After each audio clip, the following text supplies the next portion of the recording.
आजीवन कारावास पाए हुए बंदियों को नियम के अनुसार परिहार देते हुए कारामुक्त करने के नियम और प्रक्रिया के संबंध में है। जैसा कि हम आपको बताएंगे, ये नियम, प्रक्रिया और व्यवस्था काफ़ी लंबे अरसे से चली आ रही है, लेकिन कुछ कारणों से अभी अभी ये बहुत ज़्यादा खबरों में आ गया है और पब्लिक डोमेन में इसके रूल्स की, प्रोसेस की जानकारी अधिक नहीं है। तो मैं सबसे पहले ये बताऊंगा कि बिहार में जो नया जेल मैनुअल 2012 वर्ष में बनाया गया था, जिसे बिहार कारा हस्तक 2012 कहते हैं, उसके नियम 474 से 487 में विस्तार से प्रक्रिया दी हुई है, जिसको देखा जा सकता है। उस प्रक्रिया में ये लिखा हुआ है कि जो लोग आजीवन कारावास की सज़ा पा करके जेल में दाखिल हुए, उनको कितने दिनों के बाद कारामुक्त किया जाएगा और किस तरीके से किया जाएगा। और उसमें जो बुनियादी बात है, सबसे पहली बात वो ये है नियम में कि कारा में 14 वर्ष की वास्तविक संसीमन अवधि पूरी होनी चाहिए। यानी कैलेंडर से गिन करके दिन, महीने और साल 14 बरस तो अवश्य, कम से कम 14 वर्ष जेल के अंदर बिताए हों और जेल में अच्छे चाल चलन के लिए, गुड कंडक्ट के लिए परिहार यानी रेमिशन देने का नियम कारा हस्तक में है। तो परिहार समेत 14 वर्ष की अवधि पर परिहार की अवधि जोड़ने के बाद 20 वर्ष की गणना होनी चाहिए। तो ये परिहार जो है ये नोशनल है, ये रिवार्ड पॉइंट है या बोनस पॉइंट है, लेकिन इसकी गणना भी महीने और साल में होती है। तो 14 वर्ष की वास्तविक अवधि और 20 वर्ष परिहार समेत करके जिनको योग्य पाया जाएगा, उनकी कारामुक्ति पर विचार किया जाएगा।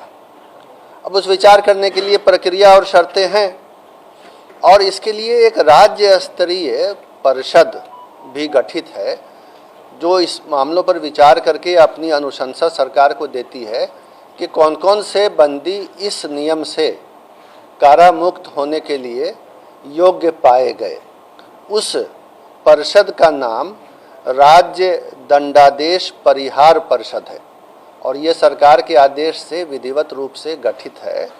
इसके अध्यक्ष अपर मुख्य सचिव गृह विभाग होते हैं और कई अधिकारी इसके सदस्य होते हैं और उन अधिकारियों में 2 न्यायिक सदस्य भी हैं, जुडिशियल मेंबर, जो डिस्ट्रिक्ट जुडिशियरी के बहुत सीनियर अधिकारी होते हैं।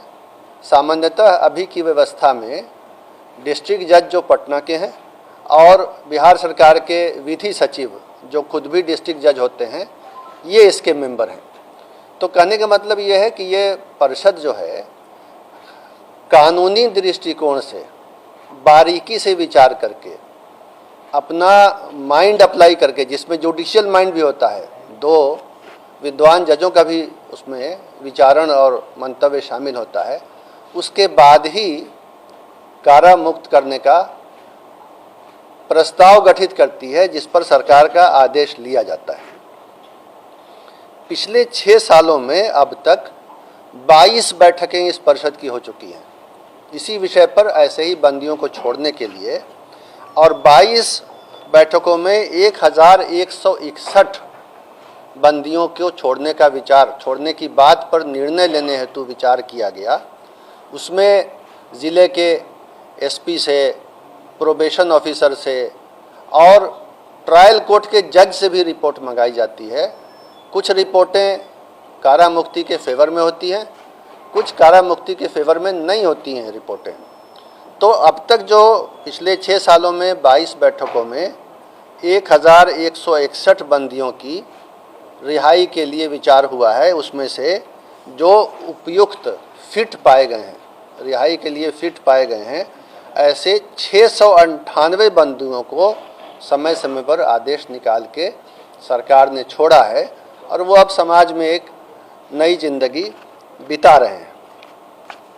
इसके अलावा कुछ और भी नियम है जिसमें अन्य प्रकार के सजा याफ्ता बंदियों को भी छोड़ने के लिए समय समय पर वन टाइम डिसीजन, एक बार का निर्णय लिया जाता है, जो सामान्यतः 26 जनवरी यानी गणतंत्र दिवस, 15 अगस्त यानी स्वतंत्रता दिवस और 2 अक्टूबर अर्थात महात्मा गांधी जयंती के अवसर पर सरकार लेती है। इस बारे में अक्सर भारत सरकार से भी राज्य सरकार को परामर्श यानी एडवाइजरी लेटर प्राप्त होता है। राज्य सरकार उसके आलोक में बंदियों को छोड़ने के लिए शर्तें तय करती है और उनको भी छोड़ा जाता है।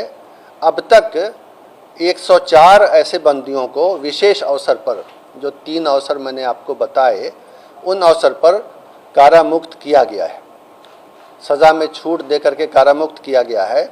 और एक बार और ये काम होना है जिसका आदेश संकल्प संख्या 2644 दिनांक 10 अप्रैल 2023 से के माध्यम से गृह विभाग ने निर्गत किया है और उसके अंतर्गत बंदियों की पहचान की जा रही है कि एक बारगी उपाय के तहत 10 वर्ष तक की सज़ा पाए हुए, ये आजीवन कारावास नहीं है, 10 वर्ष या उससे कम की सज़ा पाए हुए बंदी जो प्रथम बार अपराध कारित किए हों, इसके पहले दूसरा कोई अपराध नहीं किए हों, और जिन्होंने कारावास की अवधि के दौरान लगातार अच्छा आचरण बनाए रखा है, उनको प्राप्त सज़ा की अवधि की आधी सज़ा पूरी कर ली तो उसको समय पूर्व छोड़ने के लिए सरकार निर्णय लेगी।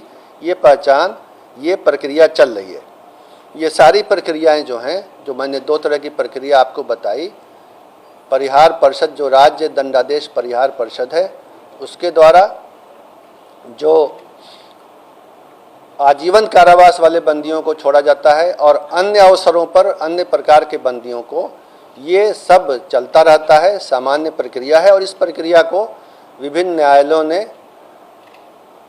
अपहोल्ड किया है, स्वीकृत किया है, और ये एक अच्छी परिपाटी है जिसको राज्य सरकार फॉलो करती है। तो उसके आलोक में अभी जो आदेश निर्गत हुआ है और जो उसमें ये सारे नियम फॉलो किए गए हैं, उसमें किसी के लिए कोई अवधि के बारे में या नियम के बारे में या डीएम और एसपी या ट्रायल जज की रिपोर्ट लेने के बारे में कोई भी किसी के साथ छूट नहीं दी गई है। जिसके बारे में अनुशंसाएं आई, ज़िले के एसपी ने किया, जिसके बारे में डिस्ट्रिक्ट जज या जो ट्रायल जज थे उन्होंने अनुशंसा भेजी कि हाँ छोड़ सकते हैं। एसपी की रिपोर्ट आई, प्रोबेशन ऑफिसर की आई, फिर ये कमेटी बैठी, तब हुआ है। और किसी को इसमें कोई उन मामलों में जो शर्तें हैं बुनियादी, छूट नहीं दी गई है। एक बंदी जो राजनीतिक बंदी हैं, श्री आनंद मोहन का नाम आ रहा है, मीडिया में भी आ रहा है, उनका भी केस अलग कुछ नहीं था। वो उनको भी जो है, उनकी तो 14 वर्ष नहीं 15 वर्ष 9 माह 25 दिन की वास्तविक अवधि पूरी हो चुकी है। 14 वर्ष के बदले 15 वर्ष 9 माह 25 दिन, और परिहार सहित अगर जोड़ें तो 22 वर्ष 13 दिन की सज़ा पूरी हुई है। और बाकी बंदियों की भी इसी तरह 14 वर्ष से अधिक और 20 वर्ष से अधिक पूरी हुई है। ये एक सामान्य प्रक्रिया है प्रशासनिक, और पहले से चली आ रही है, और इसमें किसी तरह का कुछ नियम के पालन में कोई कमी नहीं की गई है। यही बातें आपको बतानी थी और आपने इसको धैर्य के साथ सुना, इसके लिए मैं आपको धन्यवाद देता हूँ।